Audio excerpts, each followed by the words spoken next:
All right, Pouring Nation, today I want to save you some money. I'm going to give you the tips that I use to save money, specifically on paint pouring surfaces. Now, my favorite place to save money right now is a thrift store. We're talking about Goodwill, Savers. I'm in the Salt Lake Valley, so we have stores called Deseret Industries. But these places, people are taking things that they don't want, and then the thrift store is reselling them at bargain basement prices. Now, the items that I love to purchase first are canvases. Lots of people do print-on-demand canvases where they print their pictures on a canvas and then they give those to the thrift store, and you can actually buy them, put a coat of color paint or gesso on them, and then paint right over the top, and you can get those for anywhere from $1 to $1 a piece, and generally they are the 16 by 20 size canvases. The one thing to be careful about with that is you don't want canvases that have vinyl lettering. The lettering is a little bit thicker than the rest of the canvas, and you will be able to see that through your acrylic pour. The next thing I love to do are picture frames. Picture frames, especially picture frames that have glass, you can take the glass out, paint pour on top of the glass, give it a good sealer, put it right back in the picture frame, and you already have a framed picture. If you want to, you can actually paint on top of the frame also. I like to spray paint those gold, black, white, just to accent the acrylic pour that I'm doing. Another cool thing are platters. Metal platters work too, although if you use a metal platter, I do recommend you put a coat of resin on top, just because those platters are going to get used and abused, and a regular varnish, unless you really put it on thick, isn't going to stand up to that abuse. Another thing that I've found are coaster sets.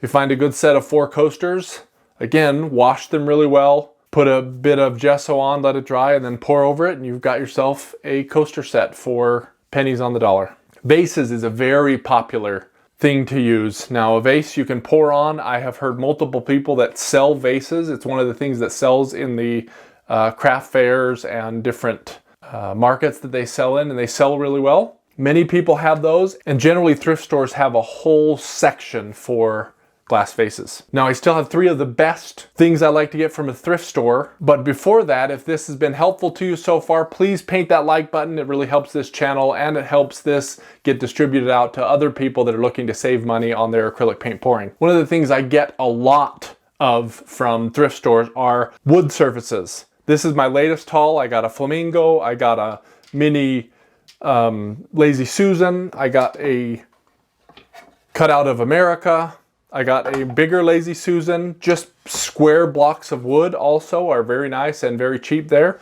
Plus I got this cool flag that I'm going to paint on that has a little bit of relief for this holiday season. Lots of good wood stuff if you filter through some of the smaller pieces that don't really work for acrylic pouring. The next thing, it's bigger item, but they're pretty awesome to pour on, are tables. In my garage right now, I have like a 36-inch round table that I'm going to be pouring on, but lots of tables and end tables, especially tables that use glass, are really nice to pour on, and are some of the more popular things to sell also for acrylic pour art, and functional art at that. And the last thing I wanted to show you are, if you can find them, serving trays, especially one like this that I redid. Cost me $2.50, and I could sell that for about $100. They are a steal at thrift stores. And if you want to learn how I transformed this serving tray, this is the video you want to watch.